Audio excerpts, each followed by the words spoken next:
வணக்கம் நண்பர்களே. இன்றைக்கி திருப்பாவையிலிருந்து 4ஆம் பாசுரத்தை பார்க்க போகிறோம். முதல் 3 பாசுரங்களில் இறைவனை எப்படி வழிபடுவது, எப்படி நோன்பு இருக்க வேண்டும், அந்த நோம்பினால் கிடைக்கக்கூடிய பயன்களை ஆண்டாள் நமக்கு எடுத்துரைத்தார்.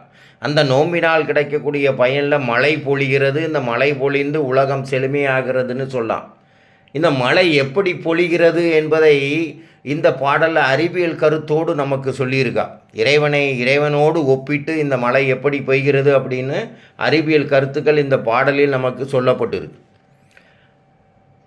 ஆழிமலை கண்ணா ஒன்று நீ கைகரவேல், ஆழியுள் புக்கு முகந்து கொடு ஆர்த்தேரி, ஊழி முதல்வன் உருவம்போல் மெய்கருத்து, பாளியம் தோளுடைய பத்மநாபன் கையில், ஆழிபோல் மின்னி வளம்புரிபோல் நின்றதிர்ந்து, தாளாதே சாரங்கம் உதைத்த சரமலை போல் வாழ உலகினில் பெய்திடாய், நாங்களும் மார்கழி நீராட மகிழ்ந்தோளோர் எம்பாவாய் என்று இந்த பாடல் முடிகிறது.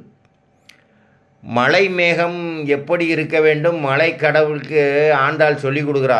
மலை கடவுளே, நீ எப்படி எங்கள் ஊரில் மழை பெய்யும் தருமா, நான் திருமாலை வழிபட்டு இருக்கிறேன், அதனால் நீ மழை கண்டிப்பாக பெய்யணும். அந்த மழை எப்படி பெய்யணும், நுனிப்புல் மேய்வது போல் இருக்கக்கூடாது, எப்படி பெய்யணும்னு சொல்கிறா பாருங்க. ஆழிமலை கண்ணா ஒன்று நீ கைகரவல், இந்த உலகத்தில் தோன்றிய ஆதி பகவான் நமது திருமாலுடைய கையிலிருந்து எப்படி பக்தர்களுக்கு அருள் வெள்ளம் எல்லாம் அள்ளி அள்ளி கொடுக்கிறாரோ, அதேபோல் நீ மலையை மேகத்திலிருந்து கொட்ட வேண்டும். ஆழியுள் புகுத்து முகந்து கொடு ஆர்த்தேரி, அதற்கு நீ என்ன பண்ணும், நேரே கடலுக்கு போ. ஓரமான பகுதியெலாம் நின்றுட்டு வந்துடாத, நடுக்கடலுக்கு போய் உன்னுடைய மேகத்தை வைத்து நீரையெல்லாம் உறிந்துகொள், ஆவியாக உறிந்துகொள். உறிஞ்சிட்டு என்ன பண்ணுறது தெரியுமா, ஊழி முதல்வன் உருவம் போல் மெய்கருத்து, எவ்வளவு நீ தண்ணி எடுக்கணும், உனக்கு எவ்வளவு வேணுமோ அவ்வளவு தண்ணீரை உறிந்துகொள். ஊழி முதல்வன், இந்த ஊழி காலம் வரை இருக்கக்கூடிய முதல்வன் யாருன்னா திருமால். அந்த திருமாலுடைய மேனி எப்படி கருமையாக இருக்கிறதோ அதேபோல் உன் உருவத்தை மாறும் அளவுக்கு நீரை உறிந்துகொள். பாளியம் தோளுடைய பத்மநாபன் கையில், வானத்தின் நிறத்தை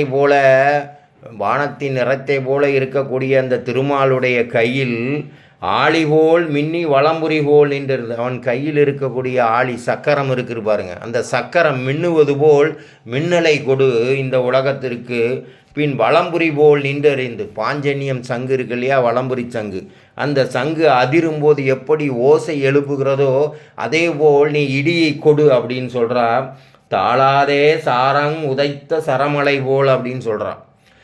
அந்த திருமாலுடைய கையில் இருக்கக்கூடிய வில்லுக்கு பேர் சாரங்கம் அப்படின்னு பேர், அதனால தான் சாரங்கநாதன் சொல்லிடும். சாரங்கநாதன் அப்படின்னு சொல்லுவோம், ரகரம் போடக்கூடாது, போடணும். அந்த சாரங்கநாதன் அப்படின்னு சொல்கிறோம். அந்த சாரங்கம் வில்லிலிருந்து அம்பு எப்படி வெளியே பாய்ந்து வருகிறதோ அதேபோல் நீ தூறலை எல்லா இடங்களுக்கும் மழையை பொழி அப்படின்னு சொல்கிறா. வாழ உலகினில் வைதிடாய், நாங்களும் மார்கழி நீராட மகிழ்ந்தேளூர் எம்பாவாய் அப்படின்னு முடிக்கிறான். இப்படி நீ மழை பெய்தன்னா எங்களுக்காக திருமால் இந்த மழையை கொடுக்குறான், அந்த மழையினால் நாங்கள் வாழ்வோம். மார்கழி மாதம், திருமாலை வழிபட இருக்கிற மார்கழி மாதத்தில் இந்த மழையிலே நாங்கள் குளிப்போம், மகிழ்வோம்னு சொல்லி இந்த பாடலை முடிக்கிறான். நன்றி நண்பர்களே.